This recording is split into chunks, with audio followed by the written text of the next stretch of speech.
દ્વારકા ફૂલડોર ઉત્સવ એ ધૂળેટીના દિવસે યોજાય છે. એમાં હજારો શ્રદ્ધાળુઓ છે, પગપાળા પદયાત્રાઓ કરતા હોય છે.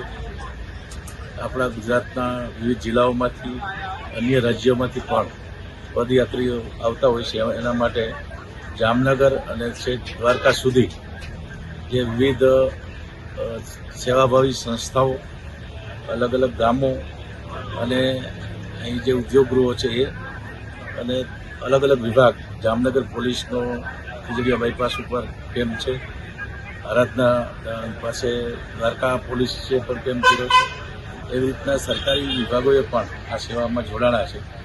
તો આ પદયાત્રીઓ જે જાય છે ને રહેવા માટે અહીંયા બાકીનું ભોજનની વ્યવસ્થા અને બધી જ પ્રકારની ચા પાણીથી લઈ એ બધી જ વ્યવસ્થાઓ સ્વયંભૂ રીતે લોકો જ્યારે ખૂબ મોટી સંખ્યામાં દર 1 કિલોમીટર એક કેમ્પ છે, એટલા મોટી સંખ્યામાં પદયાત્રીઓની કેમ્પ દર વર્ષે યોજાય છે.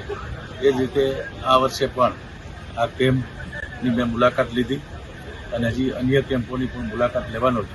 આ વર્ષે એક અલગ અલગ સેવાભાવી સંસ્થાઓ, NGO અને ઉદ્યોગગૃહોના CSR ગ્રાન્ટમાંથી જે ખાસ કરીને કચરો છે, આ સ્વાભાવિક રીતે આવા સેવા કેમ્પો હોય ત્યાં અને આટલા હજારોની સંખ્યામાં પદયાત્રીઓ જ્યારે ધૂળેટીના પર્વ આ ફૂલડોર મહોત્સવમાં જતા હોય છે ત્યારે જે કચરો થતો હોય એ કચરો, પછી પ્લાસ્ટિક, આ બધાનો એકત્રિત કરીને આનો લઈ જાય અને એનું રિસાયકલિંગ થાય એ પ્રમાણેની વ્યવસ્થાઓ આ વખતે જામનગર અને દ્વારકા 2 જિલ્લામાં કરવામાં આવી છે.